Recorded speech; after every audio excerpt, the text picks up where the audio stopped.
ရဲ့ရင်ခွင်လေးထဲမှာတွေ့သိလို့ပျော်ရွှင်စေမဲ့ထားဝစဉ်ကွယ်အေးမြရဲ့ချစ်ရဲ့ရင်ခွင်လေးထဲမှာကောင်းကလေးဝက်ရှက်လို့နေမယ်ပန်းကလေးများခင်းနေဒီလမ်းချက်စီဝဲ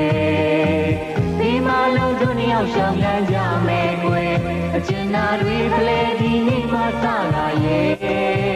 ဒူဒူဆုံးတဲ့အထိဆက်ချစ်ပါစို့ကွယ်ဒူဒူဆုံးတဲ့အထိဆက်ချစ်ပါစို့ကွယ်